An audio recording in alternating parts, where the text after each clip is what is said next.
Hello, everybody. How are you doing? The sun is here. Is it here everywhere? I think it is. It's a bit cloudy here in Norfolk. I always have to mention the weather, don't I, at the beginning of our webinars.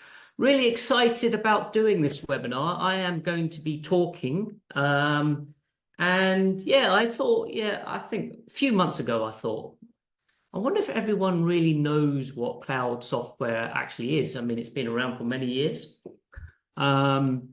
However, there's kind of different nuances in what actually cloud software is. So hopefully we'll cover some of that. Cool. I haven't even really completed my presentation. So I'll be winging it to a certain degree, but also going to turn my failure into a collaborative session. So I've got some slides and then we'll go through that. But before we jump into that, I think I've got a poll going. So Eva, do you want to launch that poll? It's good to see it's bright sunshine in Bolton. Yes. Yeah, there's the poll. Cheeky question. When did you first use the internet? Let's test how old you are, or how tech savvy you are. Before 90, I mean, really, you only get kudos if it's before 1995. But yeah, in between then and after 2000. Yeah, then we've got some, it's a little bit of a quiz there about what is the primary difference between desktop software and cloud software. So there's only one right answer on that. And then there's some other questions in there. Eva prepared those for me. Why don't you go ahead and start completing that? And then while that's happening, I'm going to say hello to some people and then see, I am going to put you on the spot. So, but don't worry, we're in a safe environment here. We're in a safe environment. I'm going to get you to kind of have a crack at describing what cloud software is to you. So I'm going to go, let's choose someone. So you'll see them your face come up here on the screen. And then, boom, Val. How you doing, Val? Do you want to unmute yourself?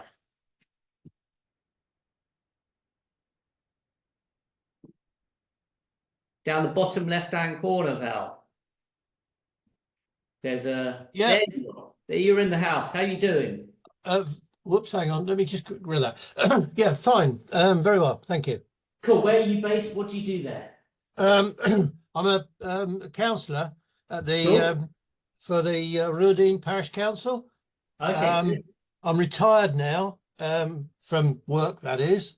But I've been in IT, well, I'm going to say almost since its inception, really, but... IT, so what's that? Well, IT, when did it start, IT, John? My colleague here is a right on geek, 1930, so... No, not quite that long. I was at it the, where are we, 70s?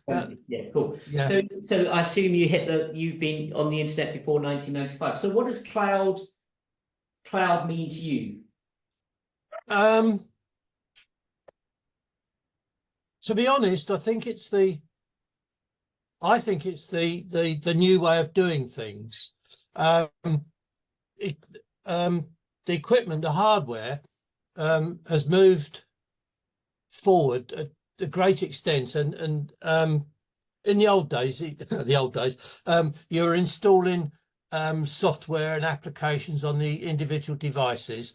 Then you started to need to share stuff with other people. That became manageable with file servers and shared in a shared environment, in a commercial environment. But I think now it's the sharing and collaboration of data via online stuff.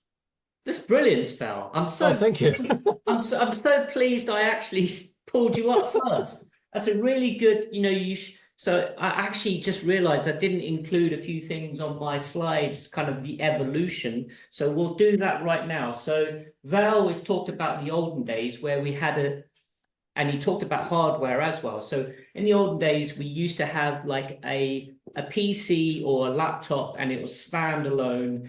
And when you wanted software on it, you'd get it on a CD or disc or something, and you would install it on that on that, and you would then be responsible. I mean, I'll go a little bit into the actually on some slides, but then you would be responsible for upgrading that software when you needed. You would be responsible for upgrading the operating system when needed. You would be responsible for backups and all kinds of security stuff.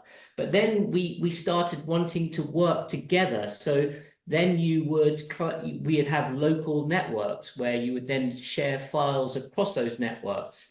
So then you would have to have like a server, which like a centralized computer in your office space, which to have all the files on it. And so those kind of the early days. And at its core, like a computer, kind of does four things. One is it has the ability to store data, your files. Two, it has a CPU, like a processor, which runs all the code to look at those files. Then three, it has applications that enable you to use those files. So those are three core things. And then the fourth thing is network. So network is the ability for computers to connect together and share data in a collaborative way. And those sort of four things have all kind of migrated into the cloud, which I'm going to use some analogies later.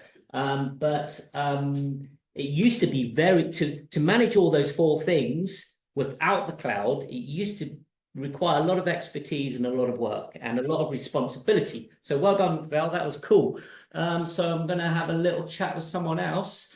Let's go with, let me just page over here. Shall I pick on someone who's not sharing their camera?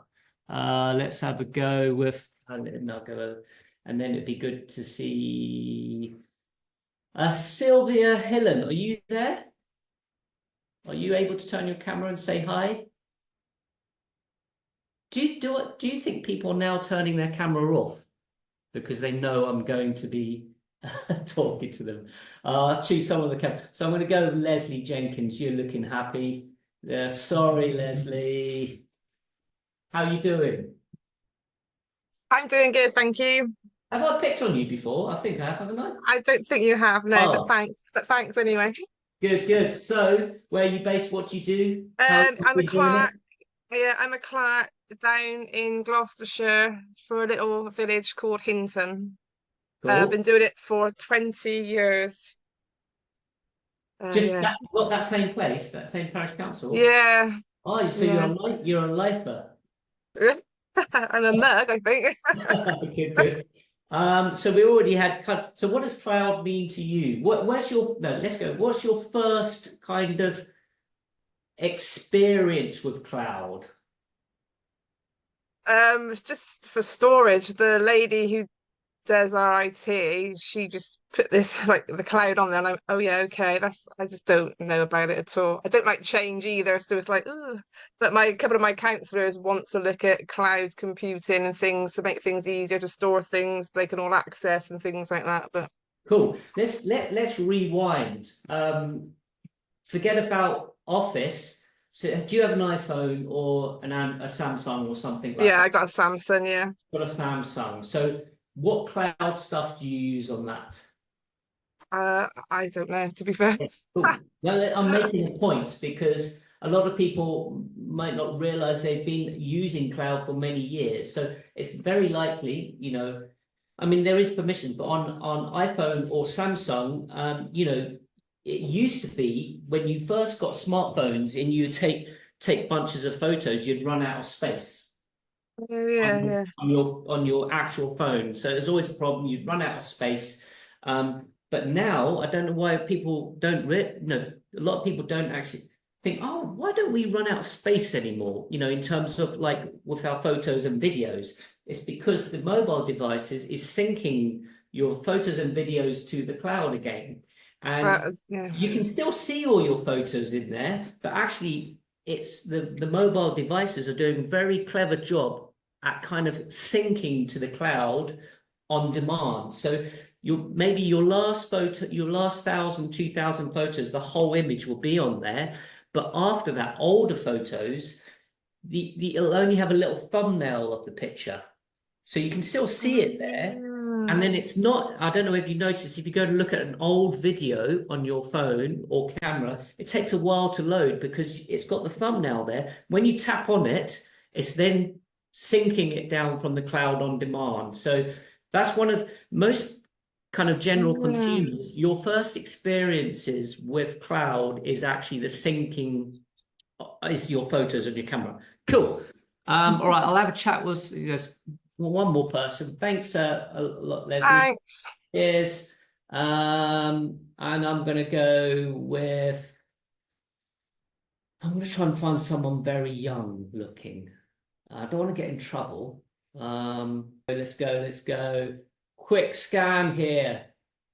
I think I'm going to go Victoria. How you doing, Victoria? Unmute yourself. Yeah, there you are. Hello. How you doing, Victoria? Where are you based? What do you do? How long have you been there? I'm in Beverley. So I work for Bransburton Parish Council, and I've Cool. done that for just turned a year. Good. And what does cloud mean to you? Describe it as, it's like a mass storage area where, which automatically, obviously stores everything, and anybody can tap into with restrictions around file access, etc. So it's there to be accessed from any device for anywhere. I used to work for software company Oracle, and Larry Ellison from Oracle, his idea was more sort of based around the cloud idea, in that everything would be held centrally, and everybody would have an individual device like we do now, and we could be able to access everything centrally. Well, unfortunately, Bill Gates came along with the idea with Microsoft of having personal computers and everything being stored on personal computers, as you said, back in the 90s. And that idea took up first. But we now moved more towards Larry Ellison's idea. Also, I mean, gee, Victoria, you know your stuff, don't you? You've got a history. But I am afraid to say, Victoria, you have completely failed. I mean, if you would have like explained that to an old person, not have a clue. I mean, I understand it, and maybe some people here would understand how you described it. So I'm going to use some analogies in a minute to kind of describe it. But yeah, it can be quite complicated. So I mean, even name dropping Larry Ellison, from Oracle, your stuff. But yeah, it's a lot of people find it super confusing what actually it means. So we'll be covering some of that in a minute. But thank you very much, Victoria. I wasn't being, critical, failed, but I was saying, explaining it. I was only joking. Well, that's why I'm doing the webinar, because obviously I don't know. Excellent. Well, you can tell me if I have failed at the end. Right, let's share the poll and see where we're at. Eva, do you want to do that? Stop and share. There we go. Where is it? I can't see the results. All right, here we go. Here's the results. Oh, it's up there. So we got, so quite a few people on the internet, 41%. So most people are very familiar with the internet by the looks of it. What is desktop requires intersection while cloud can be accessed? Yep, that looks about right. Let's scroll down to question number 3. Which of the following do you think is benefit trends regarding daily operations? Limited access to files? No, it's actually increased need for physical storage space. So yeah, these ones are. Which of the following do you think is a benefit of transitioning? Yeah, no, that's right. Yeah, that looks good. No, I'll say enhanced collaboration, real-time identity. That's a big one. Dependence on a single device. Yeah, I think they're all correct, aren't they? Ever. Which cloud application can enhance council efficiency and effectiveness? Online document. Yeah, looks good. Cool. Right. Now let me go over to my slides and jump in. My slides are in the cloud. So let's just share my desktop over here. There I'm using Canva. I use Canva a bit more for my slides these days because they have, look at all this, you know, they have a whole bunch of different templates you can choose out of the box. I just select that, you know, like normally Office 365 or Google Workspace templates are a bit unexciting. Canva, they now do slides and they have way more different slide kind of templates. So I just literally just typed in cloud and this is what I got. So let's hit present mode. Cool. So today I'm going to talk about just a bit about what is cloud computing, the key differences with desktop and cloud solutions, the benefits of those, and then kind of cloud applications that you can use to run your council. And within that, we're going to do a bit of an interactive session to go through, just actually get feedback on what kind of apps you like and you use at your council. So let's skip that slide. So I've done a couple of analogies here, metaphors of what is cloud compared to kind of desktop or anything, you know. So you compare, this is a nice one in comparing your bookshelf. I see this, quite a few of you have got a bookshelf there. Let me just put my thing on there. Bookshelves in the background. See Angela Harrison, she's got a bookshelf there. So it's kind of the difference between a bookshelf and a library. So cloud computing is like using a library instead of that bookshelf. You can access those books you need without worrying about purchasing, organizing, and maintaining them. So I'll go here. This is a bit more detail. So on the left-hand side, you've got your bookshelf. On the right-hand side, you've got your library, which is like a cloud. So books are like the software applications running on your computer, and each book represents a different application. Your bookshelf, i.e. software, is location bound, which we talked about earlier. It's on your, it's only accessible, your books, at your home or your office. You must take care of everything related to your books. Repairing, I mean, we don't really do that, but repairing, it's just for the purpose of the analogy, repairing and replacing them.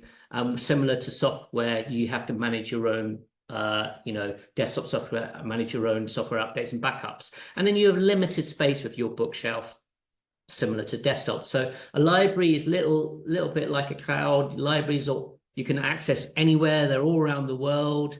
You have staff in those libraries taking care of those books, updating those books with the latest editions, repairing them, you know, securing them so no one can go and steal them, and all that kind of stuff. And it's unlimited space, particularly if libraries, which they often do, they will transfer books between libraries if they're not available. So that's one analogy.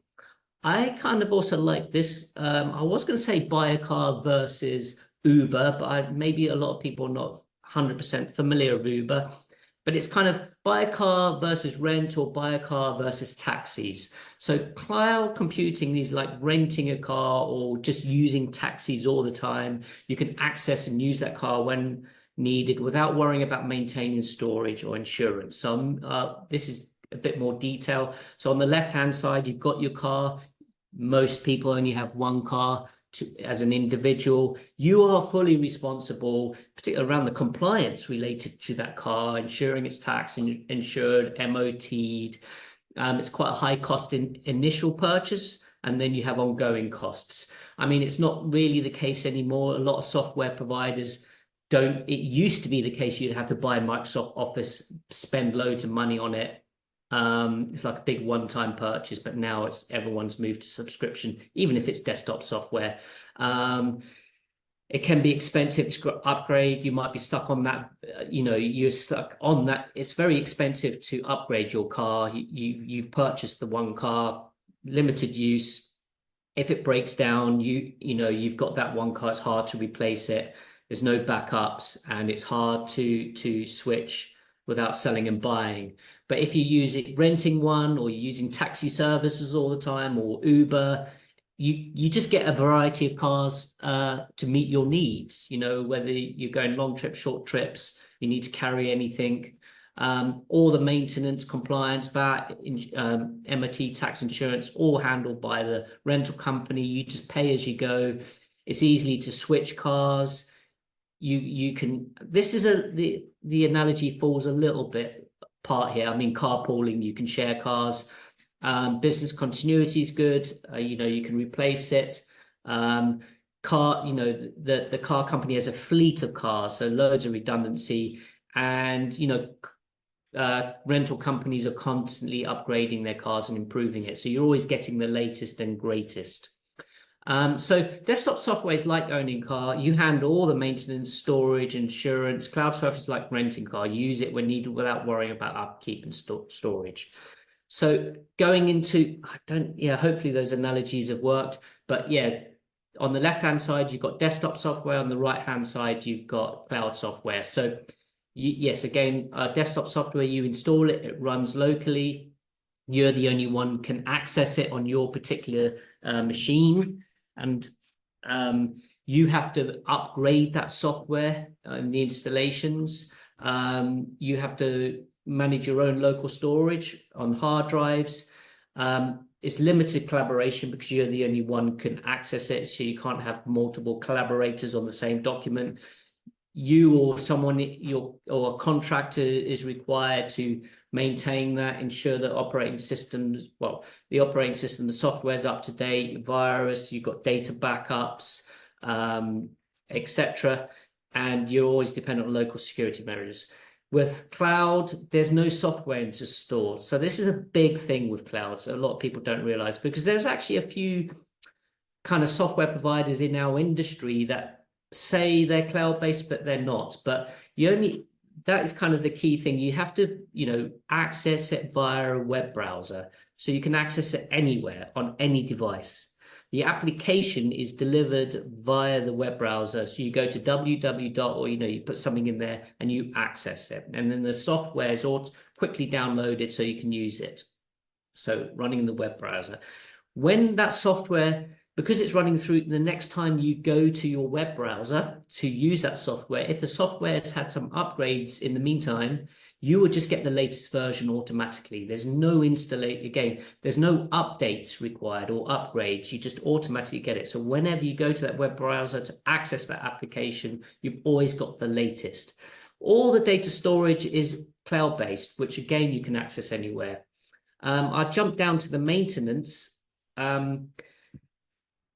Also, because all cloud providers will have data backup and all that kind of stuff in place already, so that it's kind of built into kind of the cloud paradigm. Data is always backed up anyway, so you never have to worry about losing data.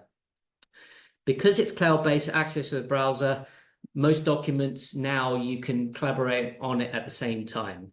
And then because cloud providers have got so big and used so much, they always have the most advanced security measures in place, you know, because they've got whole security teams. So they're always, you know, checking for vulnerabilities and all that kind of stuff, and upgrading software all the time. And that's kind of the one key vulnerabilities is, like, when I used to work in the late 1990s, you know, we'd find servers that are on a really old version of software. No one's updated it, and that's where problems have. But cloud providers, that's never the case. There was, you know, so there was a question on security there, but, you know, this is one big thing around cloud is, you know, you've always got the latest and greatest security in place to prevent hacking and all that kind of stuff, and data encryption. Doesn't mean it doesn't happen, you know. So the elephant in cloud providers get hacked often. You know, you'll see kind of a new thing happening every week. There's two things here. One is most of the time, like, I don't know if you heard recently of Ticketmaster. There's a massive data breach with Ticketmaster. And it's caused a whole bunch of problems, because it's not just the user credentials, their bank cards, their date of birth, their addresses, all their PII data, personal identifiable information. All of that was breached. The tickets were too. So Taylor Swift tickets are out there in the world, you know, they're gold dust. So there's a massive data breach there, but actually the problem wasn't to do with the actual data centers, the cloud infrastructure, or anything like that. It was kind of Ticketmaster's failing to have good security practices in place. They didn't have two-factor authentication on their logins, you know, and the password got out, you know, and it was not a great password for one of their staff members. So that was leaked, and basically they were able to get into the internal systems. Before I move on, I'm going to go into more stuff on, like, actually, I'm going to move on to the different tools that you can use, breaking down here, like the cloud toolkit for town and parish councils. I've broken it down into these categories: communication, collaboration, document and content management, finance, accounting, HR, and payroll. These are all the different categories of cloud software you might need to use to run your town and parish council. But before I go into that, I think I just want one thing you must take away from me is that if you know your password for any system you use, it's in your memory. You're already in a, you should not know your password. You should be using a password manager, and I highly recommend that. If your password manager stores all your passwords for all the services you log in. On Samsung and iPhone devices, it does have a password manager. I mean, I also recommend it's worth paying for something like LastPass or 1Password. But I've pushed my whole family, my kids, my wife, we all use a family version of LastPass. We always use password manager, and we have two-factor authentication on everything. Two-factor authentication is basically another level of authentication. The first factor of authentication is your password. The second factor is a one-time code, which is normally a number or something like that, and that's sent to another, via SMS or email or something like that. So, really you should use authentication app, but I don't worry about that right now. Just SMS or email, two-factor authentication. You should have that on your Facebook, on whatever you have. If you've been using Facebook for years and you have not, I mean, this is not related to this, but it's just lessons, and you haven't changed it for years, you should change it. Like, just to test if your data's been compromised, you can come here. I have been, it's a website I have been pawned, but it's owned, but this is kind of, I've been pawned. You could come in here and you can type in your email address there. So I'm going to type in mine. I know I've been compromised, but I've cleaned things up over the years. So I've typed in mine here. And then it will tell you if your data has been shared in data breaches. So put in your personal email in there. I'll just drop that website here in the chat. Here we go. Go in and try all your emails on that. So you can see here 18 data breaches. So I've been involved in my data has been shared in 18 data breaches. I know probably most of those data breaches are old, and I've improved my security on my Gmail, which I've had for, really, I should actually change my personal email, and I should change my mobile number because it's out there all over the place. But most people who type in there would have had data breaches, particularly if you've got an old Yahoo account, old Hotmail account, and all that kind of stuff. I mean, you can't do anything about it, but it's just, it might be a minor data breach, like you signed up to a newsletter or something like that. It's only your email. It could be something more serious. If it was more serious, you would be informed on that by your provider. But it's just lessons learned. Make sure just do an audit, change all your passwords on all of your websites, Marks and Spencer's, John Lewis, Sainsbury's. Try and use two-factor authentication if they have it, and use a password manager. I've got LastPass here, but you can just use the inbuilt password manager on your mobile device or browser. I mean, Chrome, does that. Cool. So that's lesson. Just take that away. So now I'm going to jump into kind of these tools that you would use to run your council, and they're kind of in priority order.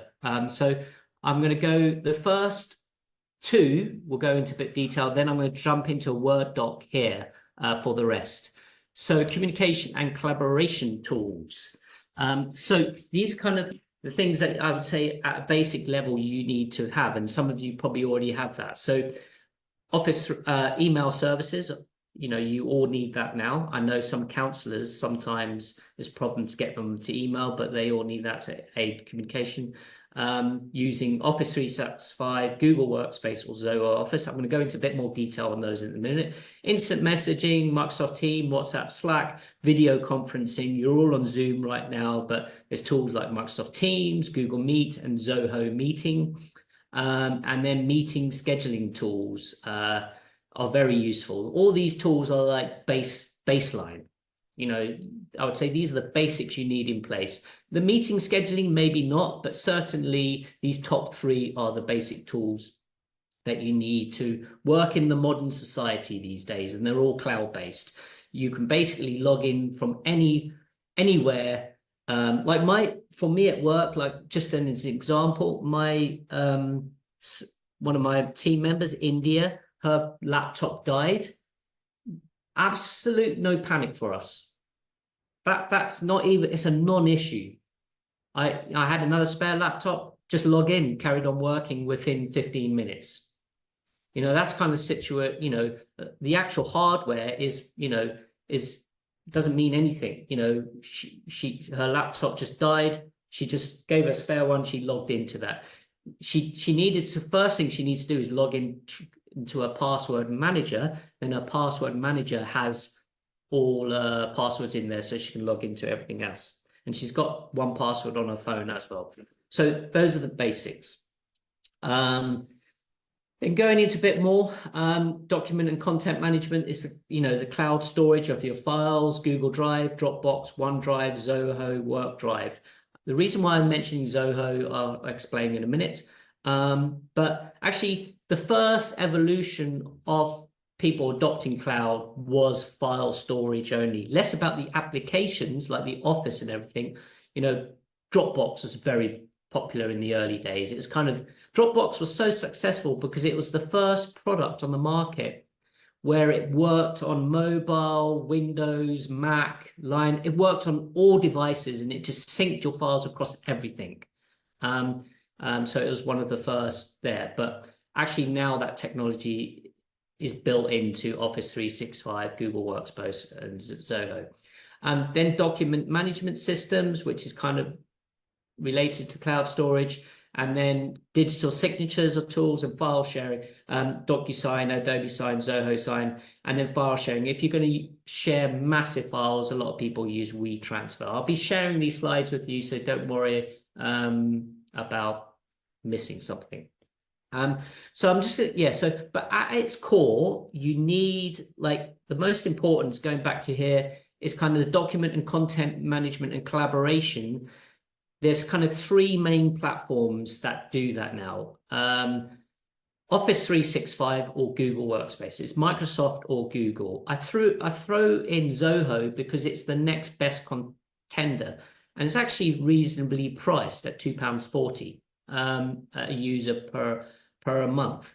But these, basically these platforms take care of your usual Microsoft Office, your doc, your Word, spreadsheets, slides, etc. Those are kind of the main things. They all take care of that, and they're all accessible over the cloud, and they all have decent storage. So that's kind of all councils should be using any of these three systems. I haven't actually you looked at Zoho much, but it has good reviews. And it's, you know, they're obviously trying to really compete with the monster companies of Google and Microsoft. So it's worth having a look at that. And the standard version there for £2.40 actually looks like it has most of the features that you would need, including your own custom domain. So if you have the .gov.uk, it would be supported in there and you can have your email.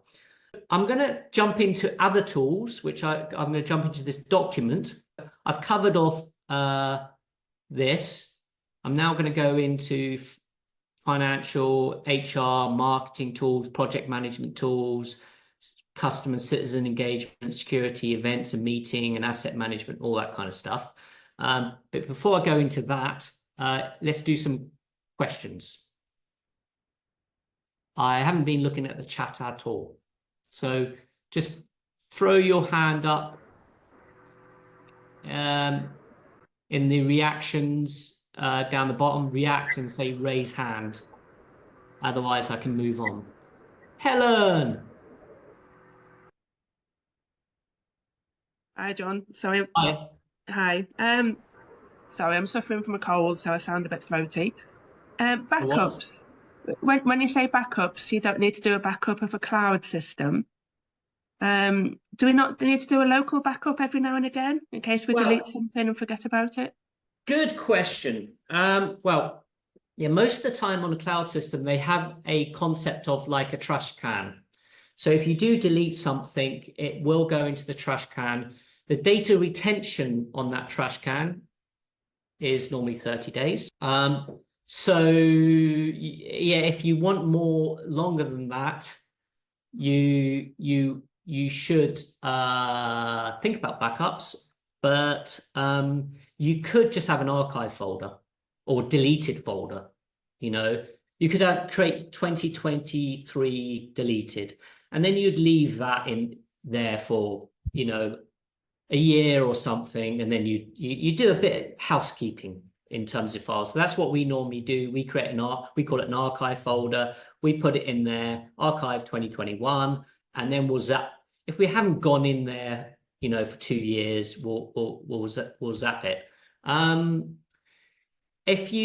But yes, I mean, like without Scribe accounts, you know, our software runs on Amazon AWS, Amazon services, and we do backup. We back up to an external third party every day outside the AWS, Amazon services infrastructure, but we do a backup offsite every month. I mean, because we're hosting data for, you know, well over 1,000 councils. That's just under the maybe if Amazon went down and broke. I mean, it's very, very unlikely Amazon will do that because they are running the whole of the internet, but we just do it just in case. But I think that's more just about, you know, kind of housekeeping and stuff. Cool. Victoria, you're on mute. What I want to do, John, is when I inherited the job, all the files are held on a remote drive, Yes. which I plug into my USB on my laptop. Yes. What I found is that, so they go back, you know, years and years and years. I tried clearing it out to make it work better, but what I found is a lot of the documents become corrupted. Yes. So it's very frustrating when, like at the moment, we've just moved over to Scribe accounts, but previous accounts were all on spreadsheets on this remote hard drive. And if they become corrupted, you know, I'm in trouble. So what I'm having to do at the moment is, or what I have been doing at the moment is just saving copies onto the C drive on my laptop. So obviously what my reason for coming onto this today was to learn how do I move onto cloud storage from this remote hard drive that I've got. Well, Victoria, you've kind of advertised the benefits of cloud because of the pain you're experiencing. You know, it's a single point of failure. It's only on one device. There's no backups off that backup and all that kind of stuff. So that's you say, have you just started to Scribe? Yes, I've just signed up for it last month. So yeah, so there, now you're on Scribe, basically all your financial accounts for all your future years. You never have to worry about it. If you have, so that's all gone. But to get your but all data the migrated, documentation, honestly, I mean, for me, I would say, I don't know if there's anything important. I would actually just leave that unless there's any file. I don't know what's on there, but like it might it's just everything, be. all the council documents for the last, years and years and years. So maybe, you just leave. I want to just leave it as it is. Yeah, leave it as it is. But going forward now, I want to not save documents onto my C drive, obviously, because that will run out of space pretty quickly. But to move on to saving the council documents into somewhere in the cloud, and that's what I don't know how to do. Well, are you using? What do you use for your email? It's Gmail. Are you using Gmail? Are you using Workspace or just the free Gmail account? Just the free Gmail account. Okay. Well, like you could. I mean, you could. Really, you should be. Like if I come back here, you should be making the. I don't know. Making the leap to, paying £5 for Office 365 a month, or £2.40 for Zoho. Have a play with Zoho, I would say. And then you need to set up one of these accounts. Are you using what kind of email domain do you have? Do you have like a domain .gov.uk or anything like that? No. Okay, so what's your council email address? BransburtonPC@gmail.com. Okay, cool. Yeah, I mean, you might want to get like a .gov.uk domain, and then you'd set it up on Workspace or Zoho or Office 365. You kind of really need to consider whether you're going to move to this. You could run it off Gmail, like I say, because you're going to have like Gmail the same as my I would like to move the email from Gmail. I don't really get on with the Gmail account. It's not, but these are all things I've inherited. Yes. So if you're going to continue with the Gmail, that if you go to your Gmail and you type drive.google.com, you will have access to a file system. You can literally, like I'll do a demonstration here. I can literally take, I'm just going to my, you can just literally drag the file in, and upload it. It's done. It's uploading here. It's uploaded. I could drag. I understand all this, but I know I'm going back to the real basics of this, but I don't know which one of these to choose. Do I choose Zoho? Do I choose Office 365? How do you decide which one to choose? I mean, I like Google Workspace personally, but you say you don't like Gmail, so then just go with Office 365. Right. No, you're never going to get fired for choosing Microsoft lists. It's kind of like some of those decisions. I find Office 365 a bit bloated, but everyone's used to using Microsoft Outlook and all that kind of stuff. So you could go with Office 365. If you want to try and do it cheaper, there will be all of these. You can have a trial account. You could try Zoho to see what it's like. But Office 365, actually, no, I've got these the wrong way around. That's wrong. So Office 365 is the most expensive.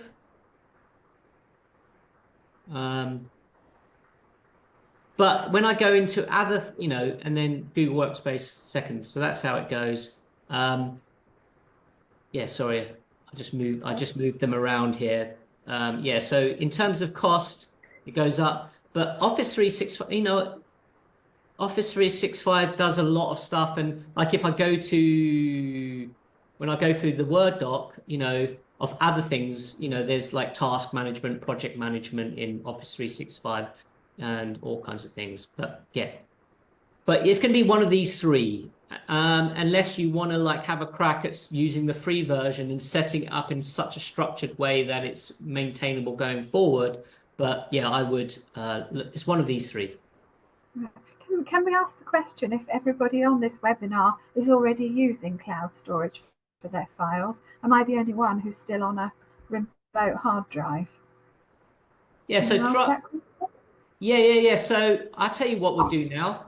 This is good. So type in the main platform you're using. If it's Google, everyone just throw it in. I'm going to show you how I can use AI to summarize the results. Okay, so everyone throw in what they're using. Just double. There we go. So I've pasted it all in there. I asked what cloud software the Zoom attendees are using. Please give count and percentage for each platform in a summary. There we go. So 73% are on Office 365.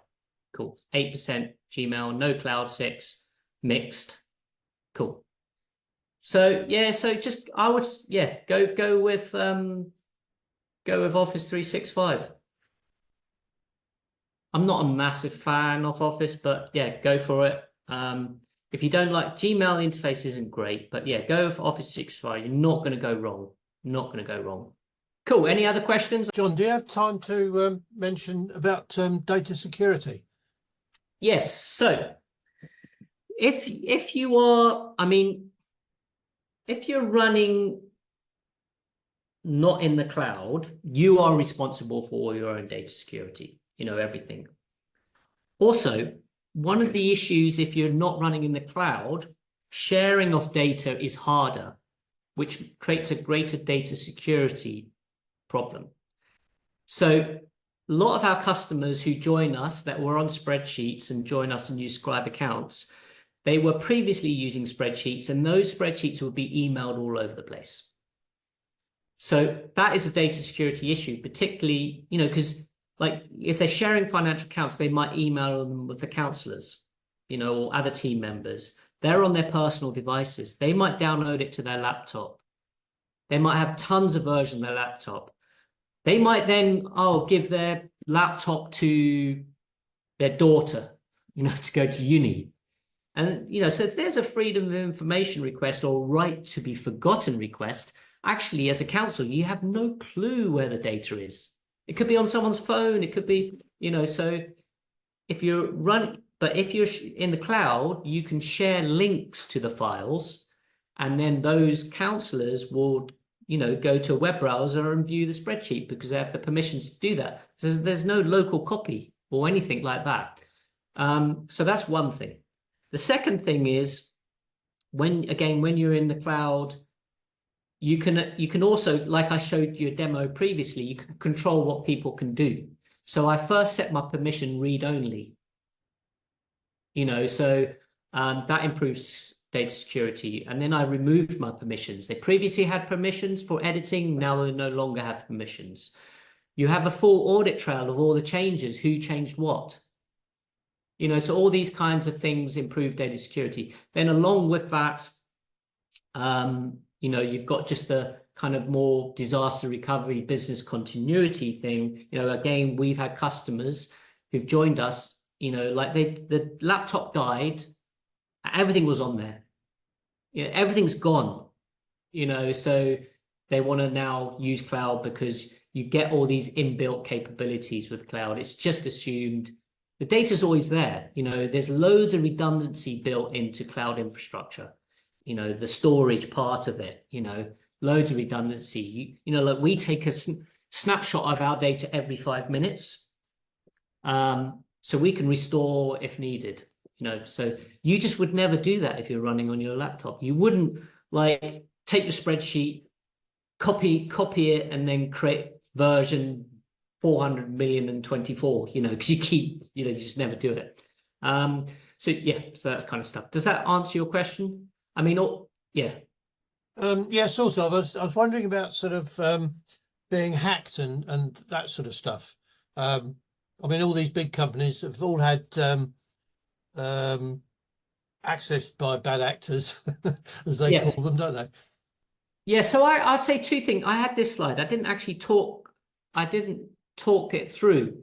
You know, so yeah, so cloud providers, they do get hacked, yes. But it's kind of the thing, like I say, if God deters a thief at the gate, how many thefts did we never see? So it's kind of, since cloud has been available, you know, if there was no cloud and everybody, every business, every organization was responsible for their own infrastructure, their own servers, their own laptop, you know, everything, I think there would have been a lot more hacking going on, a lot more than we experience today. But cloud has kind of, you know, reduced that. But when there is a data breach for cloud, that's the kind of downsides of it. It's centralized. So you, like with Ticketmaster, it got, you know, millions of records. But that hacking is normally down to education and training. You know, so this is why I said at the beginning of this Zoom, change your passwords, use two-factor authentication, use a password manager. You know, if one thing you can take away from this talk outside cloud, and that's not just about work, that's your personal stuff, that's your husband, wife, kids, everybody, make sure, because most of the time it's that. And this big Ticketmaster data breach is because they didn't have two-factor authentication. And you know, so you might think a lot. Who's gonna, let's do like a straw poll. Type in, you know, no, I wouldn't say, I'm not going to say it because it's data. Many of you use the same password. Many of you use the same password for your online shopping, for your Netflix, for your Amazon. You use the same password, even for your banking. You know, that is an absolute no-no, because your Hotmail might be compromised. So one of the what hackers do, your Hotmail's compromised, you know, even the new, you know, and then they just take that password and Hotmail address and they try logging into everything. You know, because most people use the same username password. You know, I have to train my mother-in-law and everybody. So most of the time, it's not the actual technology, it's kind of the education. And more and more, you know, yeah, you know, there is responsibility on the application provider and also the individual. Yeah. Cool. Any other questions? Yeah, so I didn't actually complete the rest of it, but it doesn't matter. But I'll just shoot through that quickly, actually. So we covered the basics there, communication, collaboration, document management. Those are like entry level where you start moving to the cloud. Then, you know, finance and accounting, obviously shout out to Scribe accounts there. I would say, actually, I would make this orange. I think orange, Edge, Edge and Rialtos tend to say they're cloud, but they're kind of not cloud, like, or they're hybrid cloud. You know, you can't access their products anywhere on any device through the browser, download data and everything like that, 100%. Edge, I mean, I don't fully know, but I don't think they're 100% cloud. You know, you should just be able to log in anywhere and start using it and interact with it. Payment processing, PayPal, Stripe, HR tools. You know, this is now you're getting more advanced in terms of your cloud capability and your productivity. HR, Bright HR, Krona, Workday, WorkNest, payroll. You've got the basic PAYE tools, which a lot of you use. So Sage, BrightPay. Then I kind of categorize this all into marketing tools, websites, for website management, social media tools, graphic tools, video editing tools, email marketing tools, analytics.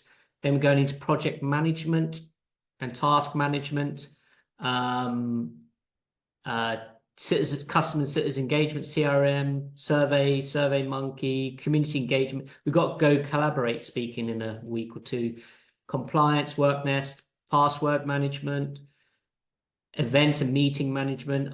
You know, Eventbrite, blah, meeting management, decisions by Cloudy IT, sell that, Modern Gov, Minute Doc, bookings, Scribe bookings, Hallmaster, Lemon bookings, asset management, cemetery allotment, general asset management, and that kind of stuff.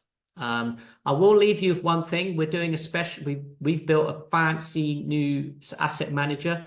And we're doing an exclusive invite to webinar attendees.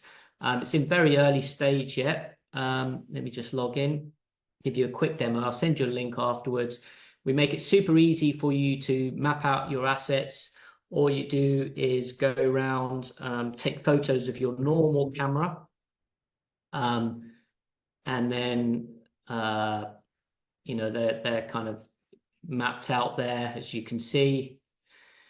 You can get your up and coming inspections related to your assets, you know, your insurance breakdown, asset condition. So we're giving 12 months free away for that on the basic version in this early stage. So I'll just drop that link there. I'll drop that in the chat there. Where's my chat? You can sign up, and it's gonna, like, the first version of it's gonna be £12 a month. It's super cheap. And it's, you know, it's a daily operational tool. But cool, that's about it. I will take one final question. I hope you enjoyed it. I'll get more polish. I'll do this again. And I won't have, I'm going up to Yorkshire tomorrow. I don't know if anyone's going to be at the event there. So I won't have time to write this up. Claire, go on, Claire. Hi, thank you. I was under the impression that parish and town councils weren't allowed to use online password managers. So when I got handed over last year, because obviously I've only been a parish clerk for a year now, and I got handed a little book with all the passwords in, and I said, well, why is it online? And it was that I was told that it was that you weren't allowed to use them. But I mean, right, I don't know. I mean, the industries can be quite old, but yeah, that, I mean, a book is not best practice, let's say. I don't know if there's anyone else can comment on that. I don't know if there's a regulatory. I mean, you have no, this there's not. There's not. It's not regulatory. I imagine it's a clerk specific one.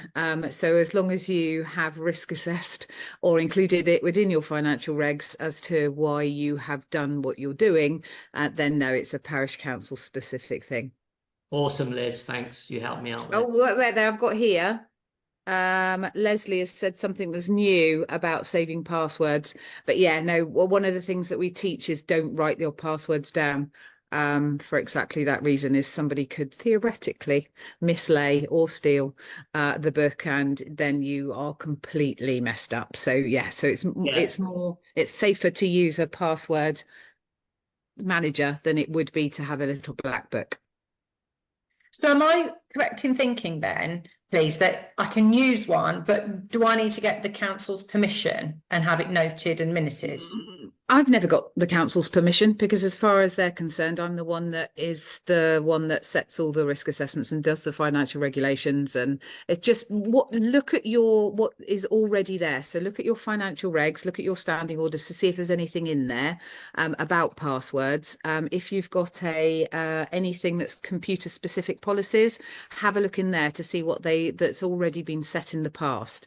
And then if you feel that's not good enough, then you will need to take it through council. But yeah, always start with what you've got, and because it will have been set by the previous clerk or previous council. Cool. Yeah, good advice here from Andrea. Hi, Andrea. Yeah, check with either SLCC or your local calc, depending on who you find the most useful. Cool. I've got, yeah, that's excellent. Thanks, Liz. I've got Chris Lindsay has said, he's made a good point there. I'm also going to kind of counter argue that, but he has said, do not save passwords in your browser. 100% yes. Unless, particularly with Chrome, and I think it's the same with Edge, you have an account on it. So if you're not logged into the browser, then don't save your passwords in the browser, because anyone else can access that. But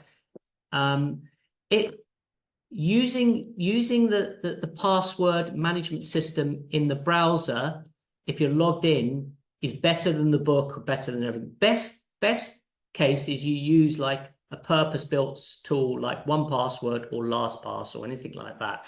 But if they cost money, but if you're not, you use the inbuilt password management systems in your device. So on Samsung devices, on an iPhone, is called Keychain on iPhone, use that.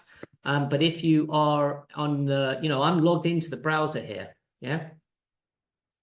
So if I log out, the passwords are gone, I log in, and so that's the advantage. I can now log in to any device and get access to that. So a good example is I run the Norfolk Beach Runners Club website. I'm like the webmaster for that. When I joined, their kind of digital stuff was all messed up. They had different accounts, different people had different, Instagram, Facebook, and all that kind of stuff. So I cleaned it up. I created a Norfolk Beach Runners at gmail.com here. And then I am saving all the passwords in the Google account. So this is like to log into to log in to edit the website. And then but the important thing is this Gmail account has two-factor authentication on it. So once you're in, then all the passwords are stored in the browser. And then when I hand it over in the future, I just hand over that Google Chrome Gmail account, and then they've got access to everything. All right, let's carry on. Liz. So I noticed there was something about the financial regs. So the new NAUC financial regs, I've just pulled it up, and the only thing it says is remembered password facilities other than secure password stores requiring separate identity verification should not be used on any computer used for council banking. For council banking, cool. Yep. Let's just remembered password facilities other than secure password stores requiring So that's basically promoting the use of 1Password, LastPass, and I would say not used on any computer used for council banking.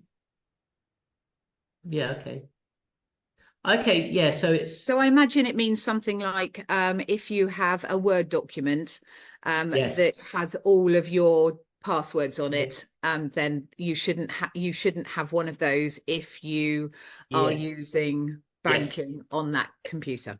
Yes. Cool.